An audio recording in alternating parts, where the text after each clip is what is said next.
majtama'a qaumun fi baitin min buyutillah yatluna kitaballah wa yatadarasunahu fima bainahum illa nazalat alaihimus sakinah wa ghasyiyatuhumur rahmah wa haffat bihimul malaikah wa dzakarahumullahu fiman indah.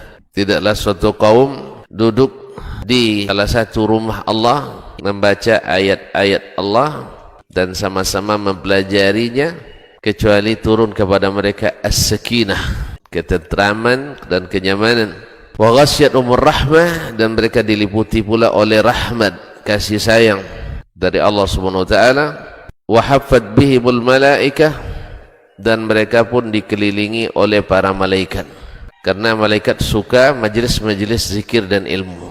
Wa dzakarahumullahu fiman indah, dan Allah akan banggakan sebut-sebut mereka di kalangan malaikat-malaikat yang ada di sisinya, di masyarakat atas. Mudah-mudahan kita termasuk yang sering disebut-sebut di sisi Allah di kalangan para malaikat, dan di akhir majelis ini mudah-mudahan kita pula mendapatkan seperti yang tersebut dalam hadis qudsi, qumu maghfuran lakum, silahkan berangkat meninggalkan majelis ini dalam keadaan diampuni dosa-dosa kalian.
Yang sama bisa mengangkat kemuliaan kita di sisi Allah Azza wa Jalla.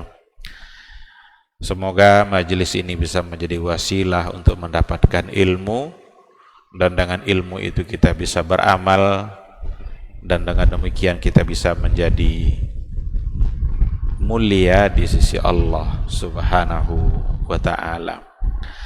Ikhwati fillah, sama-sama kita juga harus bersalawat dan salam untuk Rasulullah sallallahu alaihi wasallam. Allahumma salli ala Muhammad wa ala ali Muhammad. Mudah-mudahan kita sebagai umatnya senantiasa bangga untuk mengucapkan salawat itu kepada beliau. Semoga itu bisa menjadi bukti cinta, bukti bahwa kita benar-benar mencintai Rasulullah sallallahu alaihi wasallam. Harapan kita tentu saja adalah mendapatkan syafaatnya di yaumul mahsyar. Amin amin ya rabbal alamin. Ikhwati fillah, ma'asyiral hadirin wal hadirat, rahimani Allahu wa iyyakum. Kembali pada maghrib ini kita akan melanjutkan kajian kita dengan tema yang dulu sudah kita mulai, yaitu Maqasidu Al-Quran. Maqasidu Al-Quran itu artinya adalah maqasid atau tujuan-tujuan kenapa Al-Quran itu diturunkan oleh Allah Subhanahu wa ta'ala. Sudah ada beberapa poin dulu yang kita bahas, yang tujuan utama dulu yang sudah kita sampaikan, diturunkannya Al-Quranul Karim itu adalah untuk meluruskan dan membenarkan akidah. Ini dulu sudah kita bahas. Kenapa ini menjadi poin yang pertama? Karena akidah itu adalah pondasi. Dan pondasi itu harus kokoh dan kuat. Al-Quran itu turun untuk meluruskan cara pandang masyarakat, banyak yang salah ketika itu. Mereka memandang Allah itu siapa, memandang malaikat itu siapa, bahkan di antara mereka menganggap bahwa malaikat-malaikat itu adalah banatullah, adalah anak-anak perempuannya Allah. Maka itu adalah satu pemahaman yang salah. Turunlah Al-Quran untuk meluruskannya. Yang kedua dulu yang juga sudah kita bahas, di antara maqasidul Quran itu adalah bahwa Quran itu diturunkan oleh Allah Subhanahu wa taala untuk memberikan kemuliaan pada setiap individu muslim. Jadi pribadi muslim akan menjadi mulia dengan Al-Quran. Kalau seandainya kita benar-benar ingin mendapatkan kemuliaan, maka ambillah kemuliaan itu hanya dari Al-Quranul Karim. Tak akan pernah ada kemuliaan yang sebenarnya yang akan kita dapat kalau seandainya kita jauh dari Al-Quran. Dulu kita contohkan, jangankan manusia, jangankan makhluk Allah yang namanya manusia, benda mati saja akan menjadi mulia dengan Al-Quran. Benda mati akan menjadi mulia dengan Al-Quran. Yang kita contohkan dulu selembar kertas. Kalau kita menemukan kertas kosong, mungkin akan kita abaikan. Tapi kalau seandainya menemukan selembar kertas di lantai, dan di kertas itu tertulis ayat Al-Quran, kira-kira sama enggak perasaan kita melihat kertas kosong di lantai, dan ketika melihat kertas yang tertulis Al-Quran di lantai? Sama enggak perasaan kita? Tidak. Yang tertulis Al-Quran akan kita muliakan. Kita ambil, kita letakkan dia di tempat yang tinggi. Kenapa demikian? Karena padanya ada Al-Quran. Berarti yang membuat dia mulia adalah Al-Quran.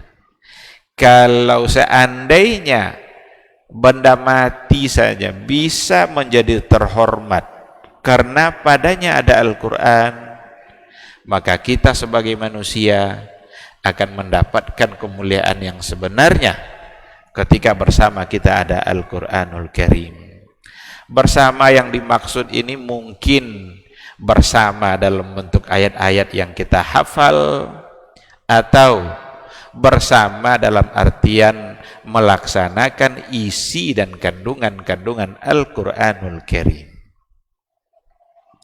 Jadi ketika kita sebagai hamba Allah taat kepada Allah, kita laksanakan isi kandungan Al-Quran itu, maka itulah sesungguhnya kemuliaan yang akan didapat. Meskipun mungkin akan ada banyak musuh, karena semakin dekat kita kepada Allah, musuh kita juga semakin banyak. Khususnya yang lebih pasti musuh kita itu adalah syaitan. Iblis la'natullahi alaih akan semakin kuat pula dia menggoda kita. Baru saja kita mau baca Quran, datang ngantuk. Padahal kalau baca selain Quran tidak ngantuk-ngantuk tuh. Baca WA, baca Facebook, berjam-jam kita tidak ada ngantuk. Bahkan saat ngantuk sekalipun, baca itu hilang ngantuk. Tapi kalau pas giliran baca Al-Quran, baru aja mau dimulai, atau baru satu halaman, pindah ke halaman berikutnya, sudah mulai ngantuk. Jadi kalau ada nanti yang sulit tidur, tidak usah beli obat penenang, obat tidur, tidak usah beli. Baca Quran, cepat ngantuknya. Iblis itu, syaitan itu tidak mau dia berlama-lama dengan Al-Quran. Tapi ketika kita mampu melawan itu semua, disitulah kemuliaan itu akan kita dapatkan. Jadi dulu sudah ada pertemuan yang kita ambil ketika kita bicara maqasidul Al-Qur'anul Karim, di mana tujuannya adalah untuk memberikan kemuliaan yang sebenarnya kepada manusia. Maka rumus untuk mendapatkan mulia itu gampang. Tapi ini maksudnya mulia di mata Allah, yang mudah-mudahan diikutkan oleh mulia di mata manusia. Tapi kan yang kita cari kan bukan mulia di mata manusia. Tidak ada gunanya kita dimuliakan orang, tapi kalau seandainya kita hina di mata Allah, tidak ada gunanya. Datang kita disambut oleh orang, karpet merah yang nunggu kita, tapi di mata Allah kita hina, tidak ada gunanya. Yang penting untuk dikejar itu adalah mulia di sisi Allah. Maka rumusnya sangat mudah, sangat gampang. Apa itu? Ambil kemuliaan itu dari Al-Quran. Cahaya Al-Quran akan menerangi jalan kehidupan kita, sehingga selagi kita bersama Al-Quran, tidak akan pernah kita gelap dan tidak akan pernah kita tersesat dalam perjalanan. Karena Al-Quran sebagai hudal lil muttaqin dan juga hudal linnas. Jadi dua-duanya, hudal lil muttaqin berarti orang-orang bertakwa. Kalau hudal linnas itu petunjuk bagi semua manusia. Tidak pun mereka beriman kepada Allah, asal dia ambil petunjuk Al-Quran, dapat dia kebaikan dunianya itu. Tapi kalau dia beriman lalu dia ambil kebaikan Al-Quran, maka dapat dia dunia dan akhirat. Maka di antara ayat-ayat Al-Quran dua-duanya ada yang hudal lil muttaqin, ada yang hudal linnas, hudal linnasi wa bayyinatin minal huda wal furqan. Kalau sudah bicara hudal linnas manusia, Allah tegaskan lagi Quran itu sebagai furqan, sebagai pembeda, membedakan mana yang hak, mana yang batil. Nah, jadi luar biasa sebenarnya maqasid Al-Quran. Kenapa Al-Quran itu diturunkan oleh Allah Subhanahu wa ta'ala. Tinggal kita saja lagi yang akan mempertanyakan kepada diri kita masing-masing, sejauh mana kita mengambil kemuliaan dari Al-Quran yang diturunkan oleh Allah Subhanahu wa ta'ala itu. Sejauh mana kita mengambil kebahagiaan hidup, mencari kebahagiaan hidup melalui Al-Quranul Karim. Kadang orang salah dalam mencari kebahagiaan. Ada yang menganggap kebahagiaan itu ada pada harta, dicarinya lah, dihabiskannya lah waktu semuanya untuk mencari harta. Bahagiakah dia? Belum pasti. Ada orang yang mencari kebahagiaan, dianggapnya bahagia itu ada pada jabatan yang tinggi, direbutnya lah jabatan yang tinggi tadi. Dengan cara apapun dia akan usahakan, walaupun kadang-kadang dengan cara yang salah, dapatlah dia jabatan itu. Bahagiakah dia? Belum pasti. Kalau seandainya yang paling bahagia itu adalah, kalau seandainya kebahagiaan ada pada harta, maka orang-orang kaya itu tidak akan ada yang bermasalah hidupnya. Kalau kebahagiaan ada pada harta. Ternyata orang kaya semakin banyak hartanya, semakin sulit untuk mendapatkan kebahagiaan, karena jiwanya tidak tenang. Gara-gara harta kadang tidak bisa, takut nanti naik maling ke rumah nih, habis pula harta kita dibuai. Dan kalau seandainya kebahagiaan itu ada pada harta, maka yang paling bahagia itu adalah Qarun. Seandainya kebahagiaan ada pada jabatan, yang paling bahagia adalah Fir'aun. Karena tidak ada lagi jabatan di atas jabatan Fir'aun itu. Sampai-sampai dia mengaku dia sebagai Tuhan. Ana rabbukumul a'la. Saya ini Tuhan kalian yang maha tinggi, kata Fir'aun. Bahagiakah dia? Tidak. Namrud bahagiakah? Tidak. Diuji oleh Allah Namrud itu dengan seekor serangga. Serangga masuk ke telinganya. Serangga masuk yang ke telinga tadi, bunyi-bunyi dia.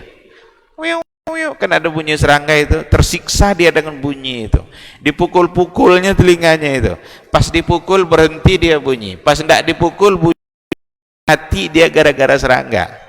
Coba orang yang mengaku dirinya Tuhan, dirinya yang pantas disembah, enggak sanggup melawan seekor serangga. Oleh karena itu, tidak ada kekuatan selain daripada kekuatan Allah. Maka di antara lafaz zikir yang paling bagus diulang-ulang, la haula wala quwata illa billah. Tidak ada daya, tidak ada upaya, tidak ada kekuatan kecuali hanya ada pada kekuatan Allah Subhanahu wa taala. Ulang-ulang zikir itu. Itu pengakuan kita terhadap kebesaran dan kekuatan Allah, serta pengakuan kita bahwa kita adalah orang yang sangat lemah. Baik, ikhwati fillah, ma'asyiral hadirin wal hadirat rahimani Allahu wa iyyakum. Sekarang kita lanjutkan. Kita ambil poin yang berikutnya, min maqasidil Quran, di antara maqasid Al-Quranul Karim. Kenapa Allah turunkan adalah takwinul usratil muslimah, untuk membentuk keluarga muslim. Jadi Allah menurunkan Al-Quranul Karim ini untuk membangun sebuah keluarga, di mana keluarga itu berada di atas cahaya Allah, berada di bawah bimbingan Al-Quranul Karim. Kenapa ini menjadi penting? Karena hanya dengan konsep keluarga yang diatur Al-Quran lah manusia akan benar-benar mendapatkan kebahagiaan. Bagaimana bidayatut takwinil usrah itu seperti apa? Bagaimana Al-Quran membentuk satu keluarga? Dimulai dari apa? Dimulai dari akad nikah. Jadi hidup bersama itu, laki-laki dan perempuan itu benar-benar hanya akan nyaman, benar-benar akan merasakan ketenangan ketika diawali dengan satu bentuk akad, akduz zawaj, akad nikah. Mungkin tidak orang menyalurkan seksualnya tanpa nikah? Mungkin. Dan berapa banyak orang melakukan itu? Ada orang juga yang hidup bersama tapi tanpa diikat oleh satu ikatan yang sah secara Islam, tanpa diawali dengan akad nikah yang sah secara Islam, tetapi mereka tidak akan mendapatkan kenyamanan yang sesungguhnya, tidak akan mendapatkan ketenangan yang sebenarnya. Maka Islam melalui Al-Quranul Karim diturunkan oleh Allah kepada Rasulullah SAW dan disampaikan kepada umatnya, kalau ingin membentuk keluarga muslimah, awali dengan satu hal, akduz zawaj, ada akad, ada nikah. Itulah sebabnya dalam Al-Quran, nikah itu adalah di antara Allah Subhanahu wa ta'ala. Kalau kita baca ayat dalam pernikahan itu diawali dengan wa min ayatihi. Apa arti wa min ayatihi? Di antara tanda-tanda kebesaran Allah. Ini ayat kalau diawali dengan di antara tanda-tanda kebesaran Allah, ini pasti cerita sesudah gambarkan sesuatu yang besar, bukan sesuatu yang kecil, karena sebagai tanda kebesaran Allah. Cuma perlu kita tadabburi, perlu kita amati baik-baik. Kadang sepertinya persoalannya biasa, tapi Allah awali dengan wa min ayatihi. Apa contoh yang lain? Allah bilang dalam Al-Quran, wa min ayatihi manamukum bil-lail. Di antara tanda-tanda kebesaran Allah itu tidurnya kalian di malam hari. Coba bayangkan, masa tidur sebagai tanda kebesaran Allah? Tidur saja sebagai tanda kebesaran Allah. Itu ayat yang bilang, wa min ayatihi manamukum bil-lail. Bahkan wan nahar. Tidur kalian di malam hari, kalau itu tanda-tanda kebesaran Allah. Kenapa kok jadi tanda-tanda kebesaran Allah? Sekarang saya tanya, siapa yang bisa menjamin nanti malam dia tidur jam berapa? Ada yang tahu enggak?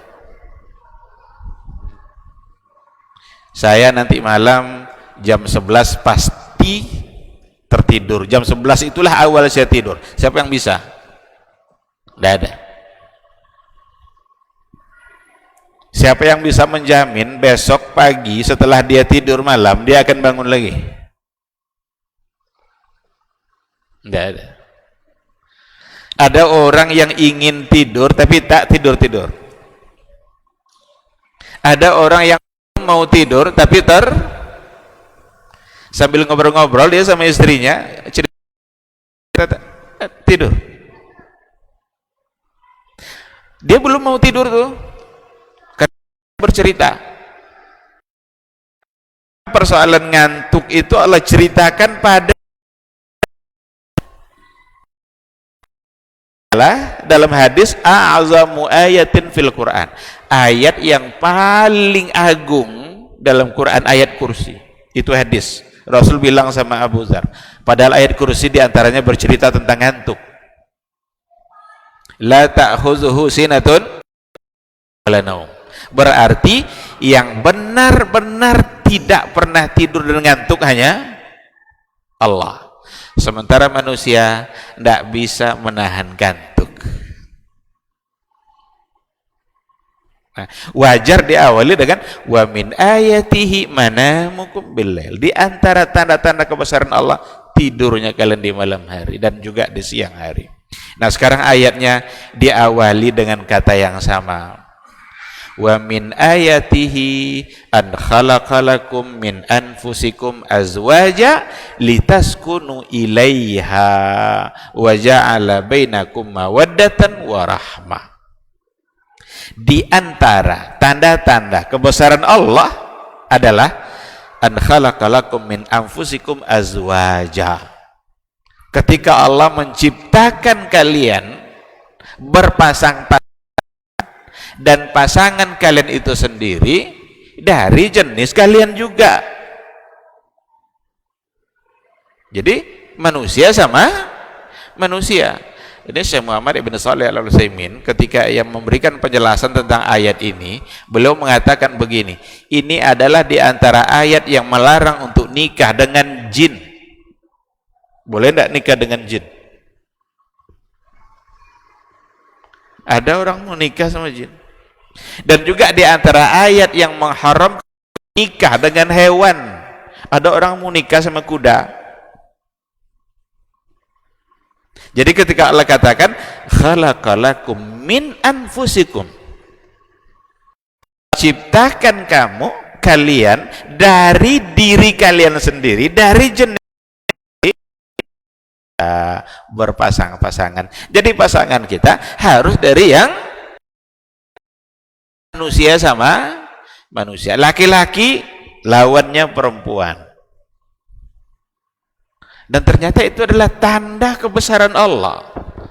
Kenapa Allah berikan kata-kata, sebutkan sebagai tanda kebesaran Dia? Berarti persoalan nikah dalam Islam bukanlah persoalan sesederhana yang terbayang oleh kita, tapi di balik itu semua ada tanda-tanda kebesaran Allah Subhanahu wa Ta'ala. Orang tidak pernah ketemu, tidak pernah kenal terlalu jauh, ada calon suami, ada calon istri, tetapi dia bisa menyatu dalam satu atap dan untuk mendapatkan satu ketenangan. Biasanya kita kalau ketemu dengan orang yang tak kita kenal, apalagi kalau seandainya bentuk yang tak kita kenal itu juga menakutkan yang ada dalam perasaan kita. Curiga kan? Selalu dihiasi oleh kecurigaan-kecurigaan.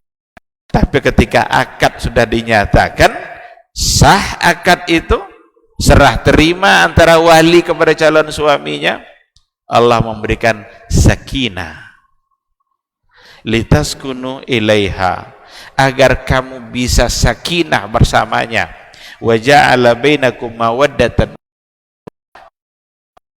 di antara kalian mawaddah warahmah. Maka sakinah itu datangnya dari Allah,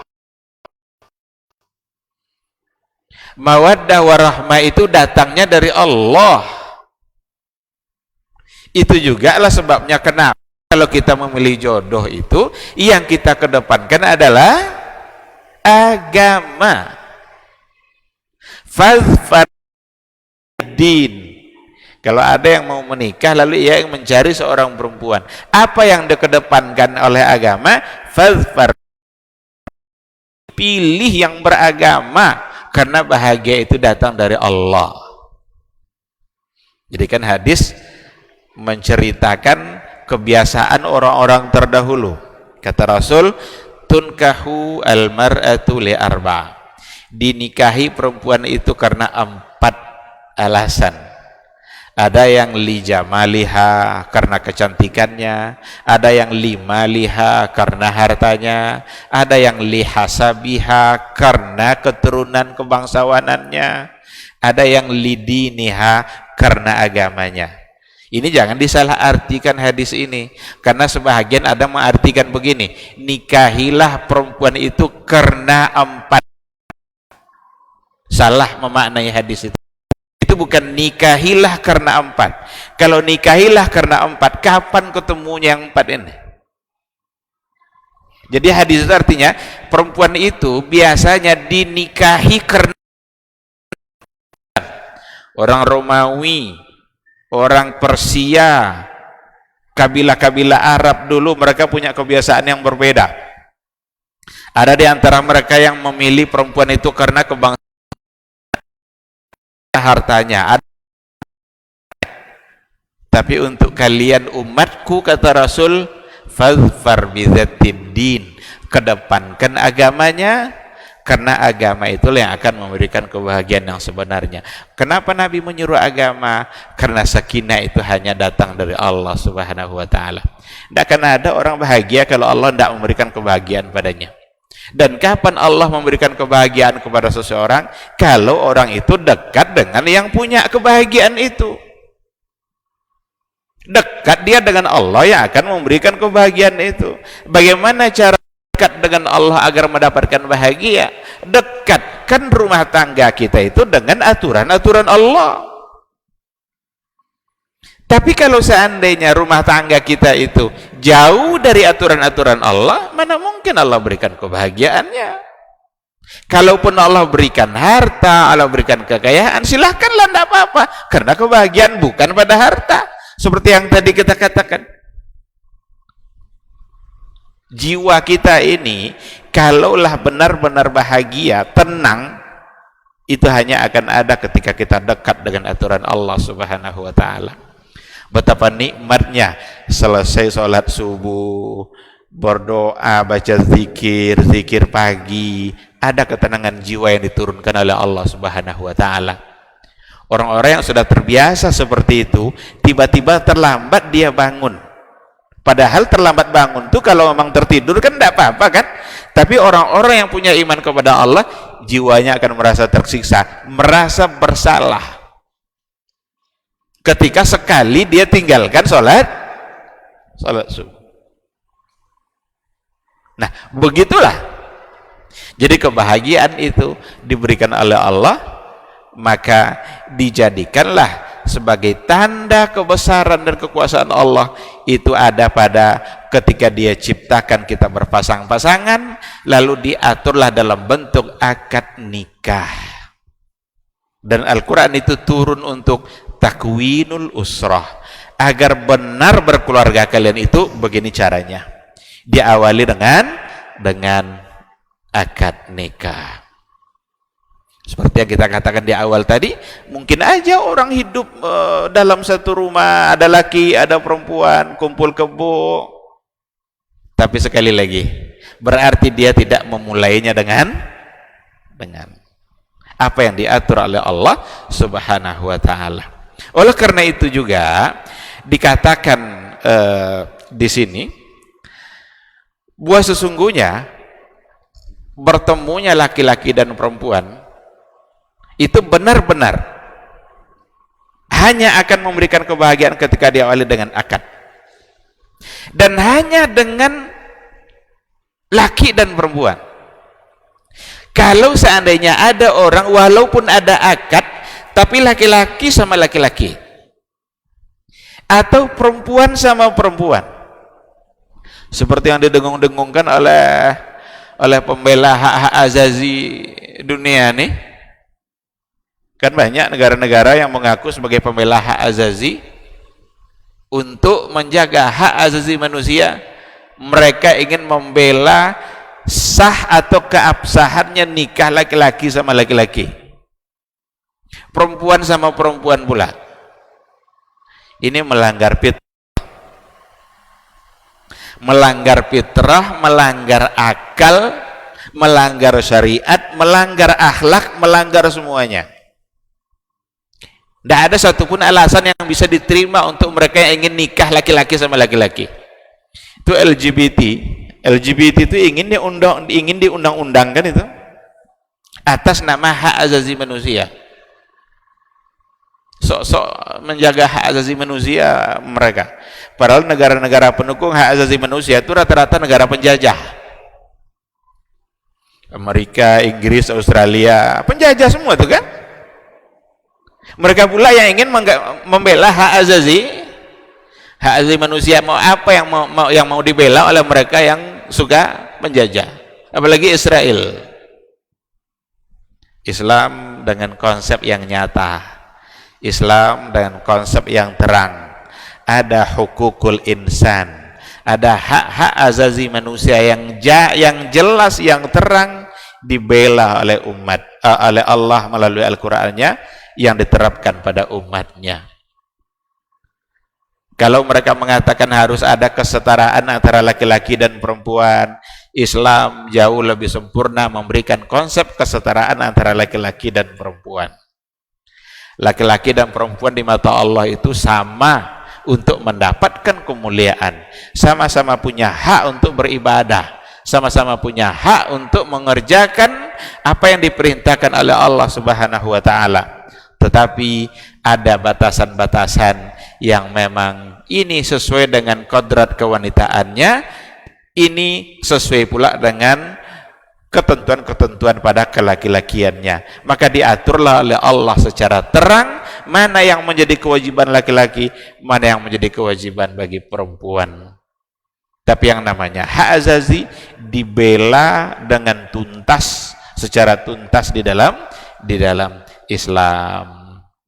Ikhwati fillah, maka Al-Quranul Karim juga lah yang menentukan, yang mengatur hukuk az-zawjiyah. Jadi dalam rumah tangga itu ada namanya al-hukukuz zawjiyah, hak-hak suami istri. Karena setelah mereka akad, ketika akad sudah dinyatakan sah, maka diaturlah apa yang menjadi kewajiban istri, apa yang menjadi kewajiban suami. Umpamanya nafkah itu menjadi kewajiban suami, mengandung, melahirkan anak itu menjadi kewajiban istri. Dan kalau ditimbang-timbang berat antara kerja laki-laki sama perempuan dalam rumah tangga, nggak tahu yang manakah yang lebih berat kira-kira. Jadi umpamanya ketika Islam mengatur bahwa perempuan itu lebih cenderung untuk mengatur persoalan dalam rumah tangga. Kalau dia sudah punya anak, didiklah anak itu. Perempuan itu sebaiknya dia tidak banyak untuk keluar dari rumahnya. Datanglah orang-orang dari barat, orang-orang orientalis mengatakan bahwa Islam ini tidak menghargai perempuan. Islam diskriminatif terhadap perempuan. tidak memberikan kebebasan terhadap perempuan. Masa keluar rumah aja harus izin suami? Keluar rumah harus izin suami. Sementara kalau suami mau keluar rumah apa harus izin istri? Tidak kan? Datang lagi tuduhannya, Islam tidak adil. Kenapa Islam menganjurkan perempuan itu menutup auratnya kalau dia ketemu dengan yang bukan mahramnya, kalau keluar rumah? Nggak boleh dia keluar kalau seandainya dia membuka auratnya. Dianggap lagi Islam itu mengekang perempuan. Bukan. Tidak ada agama yang memuliakan perempuan melebihi cara Islam memuliakan perempuan. Dulu sebelum Islam itu datang, itu orang-orang Romawi itu pernah bermusyawarah untuk mendudukkan status perempuan. Mereka mempertanyakan, ini perempuan ini manusia atau enggak? Coba bayangkan. Orang-orang jahiliyah dulu menyamakan perempuan-perempuan itu dengan barang yang boleh diwariskan. Coba bayangkan, sebelum Islam itu dibawa oleh Rasulullah Sallallahu Alaihi Wasallam, sebelum Al-Quran diturunkan, perempuan itu sangat terhina di mata mereka. Bahkan mereka malu kalau punya anak. Kan ada, kalau kita belajar sejarah, sirah, itu di awal-awal Nabi lahir, apa yang menjadi kebiasaan mereka? Kalau ada anak perempuan lahir, anak perempuan itu bisa dibunuh. Mereka lupa kalau ibu mereka semua adalah perempuan. Datanglah Islam memberikan kemuliaan yang sebenarnya. Ada sahabat yang bertanya, ya Rasulullah, siapa tempat saya berbuat baik? Rasul bilang, ibumu. Siapa lagi ya Rasulullah setelah ibu? Ibumu, sampai 3 kali. Ummuka, ummuka, ummuka, summa abuk. Yang peringkat keempat baru bapakmu. Ibumu, ibumu, ibumu, bapakmu. 3 kali disebut ibu. Ada pula yang mempelesetkan, berarti ibu tuh jumlahnya harus berarti jumlahnya harus 3. Karena agama membolehkan 4. Tapi yang tadi itu bukan ke situ maknanya. Maknanya memberikan peringkat bahwa wanita dalam Islam itu punya arti yang luar biasa.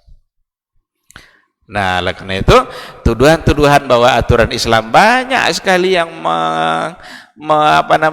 mendiskreditkan kaum perempuan, itu salah total. Dia gagal paham.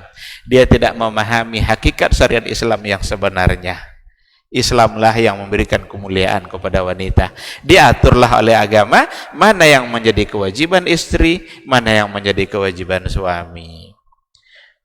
Kalau ditantanglah kita sama ibu-ibu, sama istri kita, kalau ditantang sebentar aja, kita yang mengerjakan semua kerja rumah tuh, sanggup enggak kita? Berat itu. Mau ditambah lagi dengan kerja-kerja yang lain.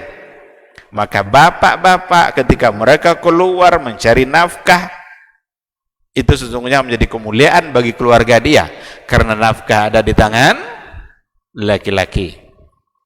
Seorang ibu ketika membersihkan, mempersiapkan rumahnya secara baik, pulang nanti suaminya begitu nyaman, suaminya pulang.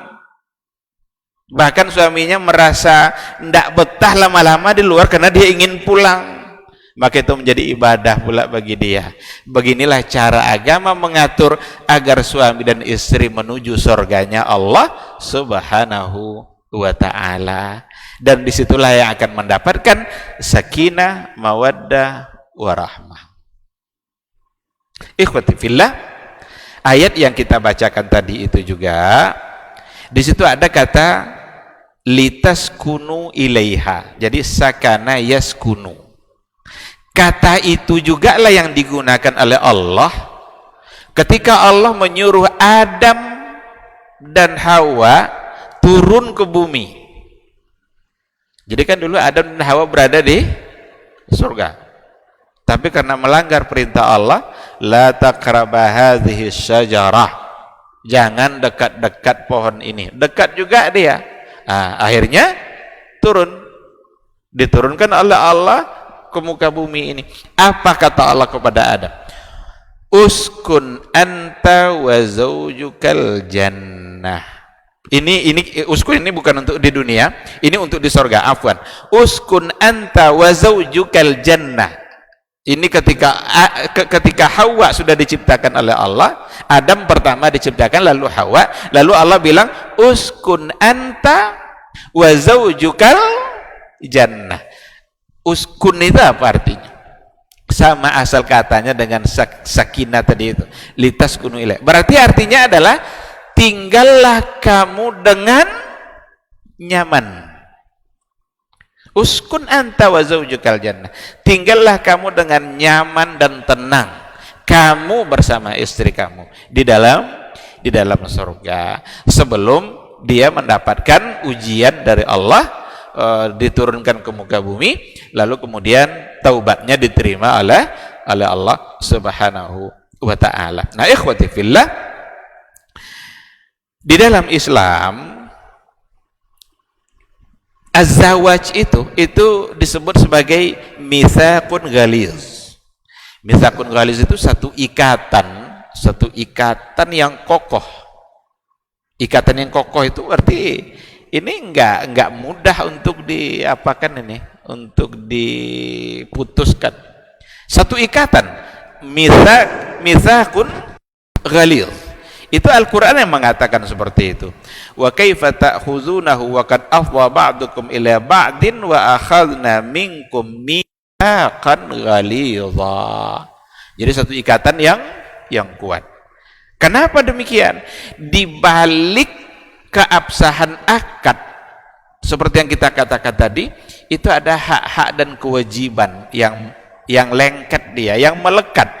Otomatis itu kalau sudah dinyatakan sah, jadi akad nikah itu ketika diucapkan oleh seorang wali sebagai ijabnya, kabulnya diucapkan pula oleh seorang calon suami, sudah terucap, sudah dinyatakan sah, ada konsekuensi keabsahan.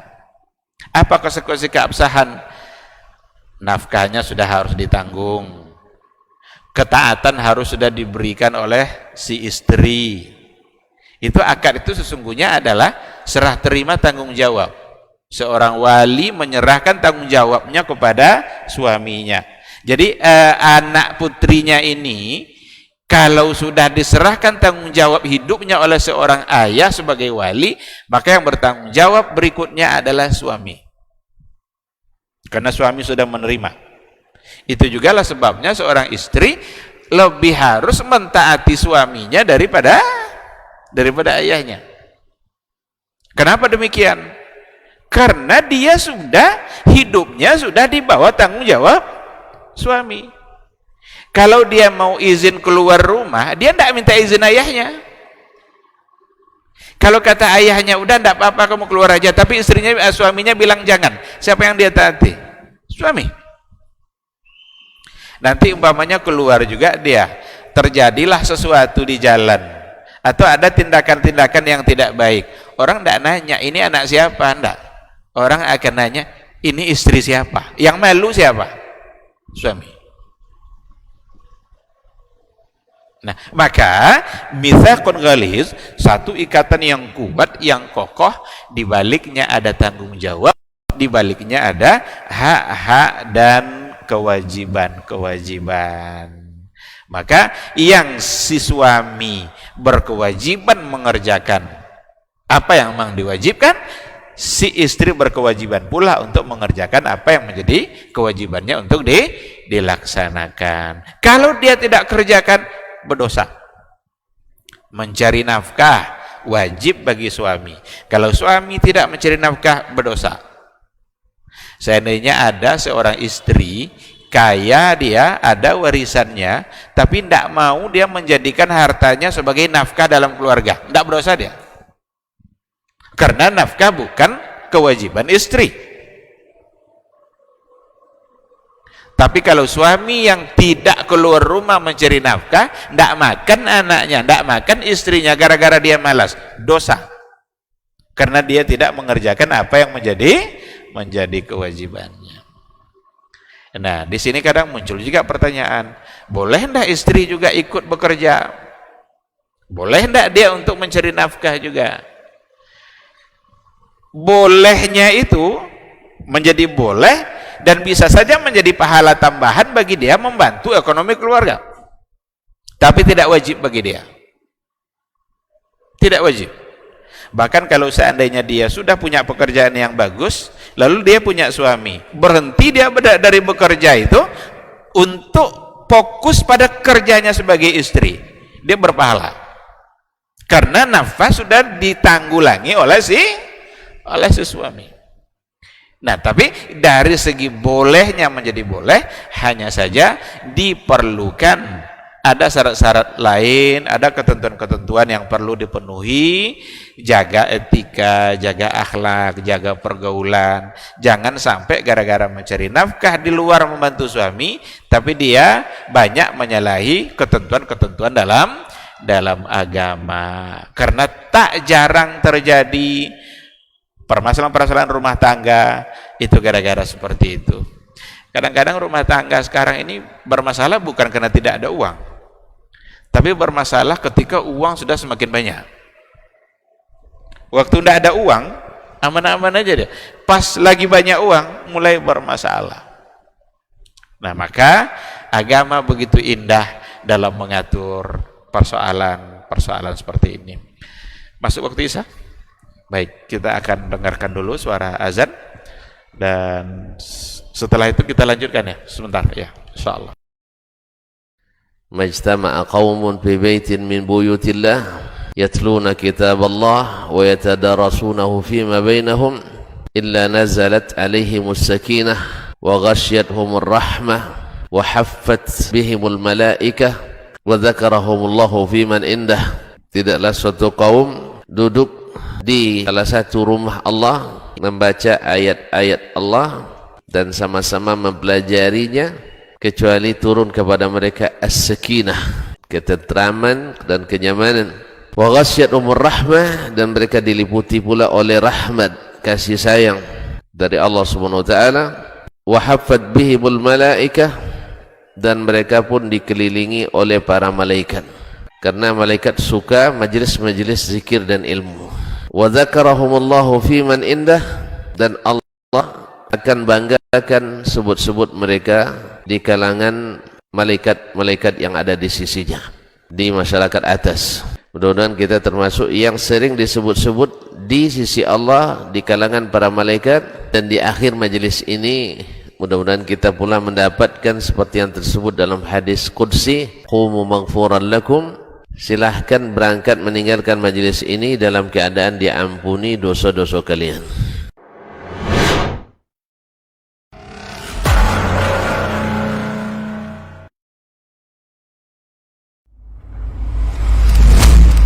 Kalau Umar ini subhanallah, yang diinginkannya itu generasi-generasi luar biasa, orang-orang hebat. Lalu kemudian apa yang dilakukan oleh Umar? Fa'asta'miluhum fi ta'atillah, aku gunakan mereka ini di dalam ketaatan kepada Allah. Ketika kaum muslimin itu memiliki penyakit namanya wahan, yaitu hubbud dunya wa karahiyatul maut, cinta dunia dan takut akan kematian. Lalu Nabi menjawab dengan yang lebih penting. Apa itu? Madza a'datta laha, apa yang engkau siapkan untuk kiamat itu. Bin Sulaiman tadi, inti yang bisa kita ambil apa? Solehkan diri kita. Solehkan diri kita sebelum mencari rezeki. Karena kalau kita tidak soleh, kalau kita tidak bertakwa kepada Allah Subhanahu wa ta'ala dalam mencari rezeki itu akan terasa sulit.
Bismillahirrahmanirrahim.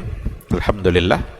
Wassalatu wassalamu ala Rasulillah wa ala alihi wa sahbihi wa mawalah. Kita lanjutkan sebentar materi kita sebelum kita sholat. Ada bahasa-bahasa kiasan yang sangat indah dalam Al-Quranul Karim untuk suami istri. Dan bahasa kiasan itu simbol untuk sesuatu yang luar biasa. Apa contohnya? Al-Quranul Karim membahasakan bahwa suami itu adalah pakaian bagi istri, dan istri adalah pakaian bagi suami. Itu Al-Quran bilang, hunna libasul lakum wa antum libasul lahunna. Mereka itu pakaian bagi kamu dan kamu pakaian pula bagi mereka. Berarti istri adalah pakaian suami, suami adalah pakaian istri. Apa yang dapat kita pahami dari kata pakaian itu? Apa fungsi pakaian bagi kehidupan? Fungsi pakaian bagi kehidupan untuk menutupi, untuk membuat pandangan menjadi enak dilihat, mata kita menjadi enak dipandang, untuk membuat persangkaan-persangkaan baik kita bagi mereka-mereka yang berpakaian baik. Coba kalau kita ketemu di jalan, nampak sama kita pakaian orang yang pakai pakaian, apa dalam pikiran kita? Ini gila nih. Pakaiannya tidak sempurna, rambutnya juga acak-acakan. Pikiran kita mengatakan bahwa orang ini dengan pakaian seperti itu gila. Jadi jangan sampai nanti ketika orang memandang suami, pakaiannya, ini suami istrinya gila. Karena itu adalah pakaian bagi istri. Berarti saling menutupi, saling menjaga, saling menjadikan sesuatu sebagai perhiasan agar enak untuk dilihat. Ini sesungguhnya adalah bahasa yang sangat indah yang datang dalam Al-Quranul Karim. Maka dikatakan al-wiqayatu wasitru wazina baina zawjain. Itu semua adalah merupakan fungsi bagi pakaian. Maka dilaranglah oleh agama ini banyak hal. Jangan menceritakan apa yang menjadi keburukan-keburukan dalam rumah tangga, jangan ngadunya ke orang. Tapi untuk diselesaikan berdua.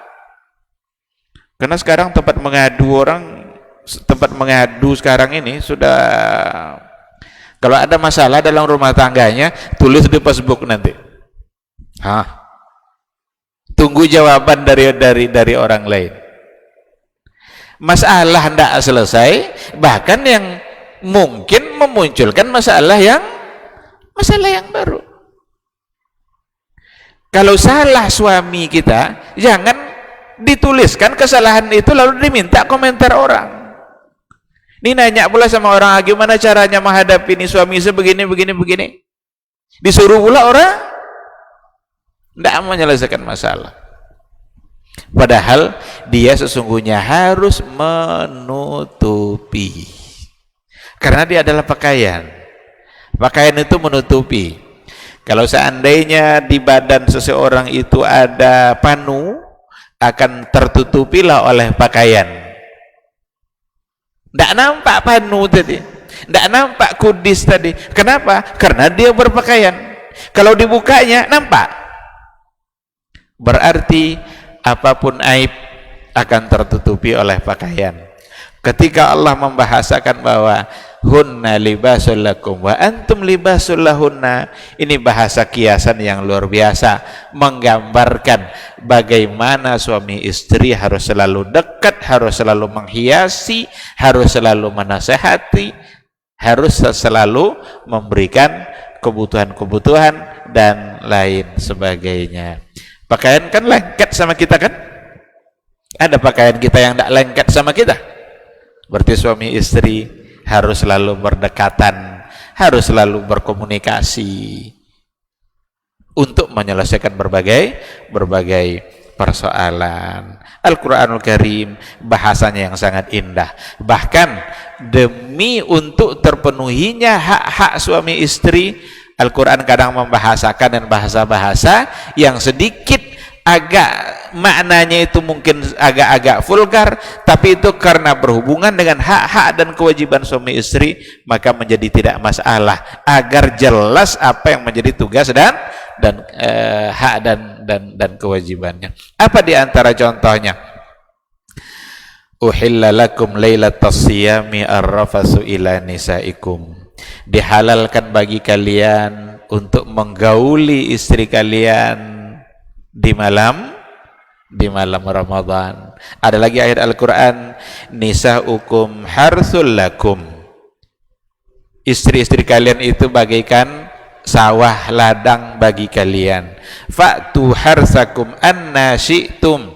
Datangilah sawah ladang kalian itu dengan cara apa yang ingin kalian lakukan. Ini satu kebebasan berekspresi dalam mengerjakan kewajiban-kewajiban istri terhadap suaminya, tapi tentu saja dalam batasan-batasan yang juga masih diatur oleh agama. Tapi Al-Quran membahasakan seperti itu. Fatu harsakum, datangilah sawah ladang kalian itu. Orang kadang datangi sawah, kadang pagi, kadang malam, kadang siang, silahkan, tidak ada masalah. Fatu harsakum anna syi'tum, kaifa syi'tum, bagaimana yang kalian inginkan. Tapi ada aturannya nanti, selagi sesuai dengan aturan agama. Maka adanya bahasa Al-Quran seperti itu karena memang agar jelas betul apa yang menjadi tanggung jawab dalam keluarga antara suami dan istri. Baik ikhwati fillah, yang diinginkan dalam berkeluarga tentu saja adalah az-dzurriyyatus salihah, adalah anak keturunan yang saleh. Karena memang rata-rata kalau seandainya orang ingin berkeluarga, pasti dia menginginkan untuk diberikan az-dzurriyyatus salihah. Dan itu doa para anbiya dulu, doa nabi-nabi dahulu juga seperti itu. Seperti doa Nabi Ibrahim, Rabbi habli minas salihin, ya Allah berilah saya keturunan dari orang-orang yang soleh. Itu tidak ada masalah. Berharap kita mendapatkan itu bagus, boleh, karena sunnanil anbiya, sunnah para nabi terdahulu. Namun apakah Allah beri atau tidak, itu semua ada di tangan Allah, karena semua ada pada kehendak Allah. Kalau tak diberi, jangan cari cara-cara yang salah untuk mendapatkannya. Karena kadang orang udah lama ndak nikah, ndak juga diberikan oleh Allah anak. Bahkan ada pertanyaan yang saya baca kemarin itu, mempertanyakan hal-hal yang seperti itu. Apakah tidak wajar sebenarnya untuk dipertanyakan kepada siapapun? Dia bertanya kepada seseorang, bahasanya itu karena dia sering ditanya oleh orang sudah berapa anak, kapan dapat anak, sementara dia belum dapat anak juga. Nah, boleh tidak dia minta cerai kepada suaminya karena belum punya? Memang yang beri anak suami? Yang menetapkan dia punya anak adalah Allah Subhanahu wa ta'ala. Suami istri itu hanya melakukan prosesnya saja. Yang menentukan adalah Allah Subhanahu wa ta'ala. Jangan salahkan siapa-siapa. Jadi ketika ada seorang perempuan sudah lama nikah, tidak punya anak, tidak apa-apa. Ingat, Aisyah Ummul Mukminin dia tidak punya anak. Aisyah Ummul Mukminin, istrinya Rasul, dia tidak punya. Istri Nabi yang bersama Nabi itu yang punya anak hanya Khadijah. Ada satu Maria Qibtiyah, anaknya Ibrahim. Tapi yang lain, Aisyah Ummul Mukminin tidak punya anak. Jadi jangan merasa minder nanti ketika memang Allah belum memberikan. Itu semua atas kehendak Allah Subhanahu wa ta'ala. Dan yang sudah punya anak, jangan pula merasa bangga, nih saya nih yang punya anak. Allah yang telah memberikannya. Kalau kata Allah hendak, maka tidak. Kalau kata Allah iya, maka iya. Nah, beginilah aturan-aturan dalam agama dari sedikit yang disampaikan yang terkait dengan maqasidul Quran yang pada poin yang ketiga, takwinul usra, bagaimana Al-Quran itu diturunkan oleh Allah untuk membentuk satu keluarga muslimah. Kenapa disebutkan di sini didahulukan kata usrahnya? Karena kehidupan kita bermasyarakat ini sesungguhnya adalah kumpulan dari keluarga-keluarga itu. Seandainya setiap keluarga ini sudah sesuai dengan aturan agama, maka yakinlah akan menjadi satu komunitas masyarakat yang hidupnya aman, nyaman, dan tentram. Ini mungkin yang bisa kita sampaikan pada maghrib ini.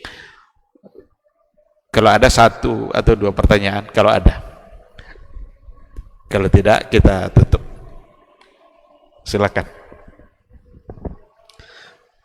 Baik, kalau tidak ada, kita cukupkan pertemuan kita sampai di sini.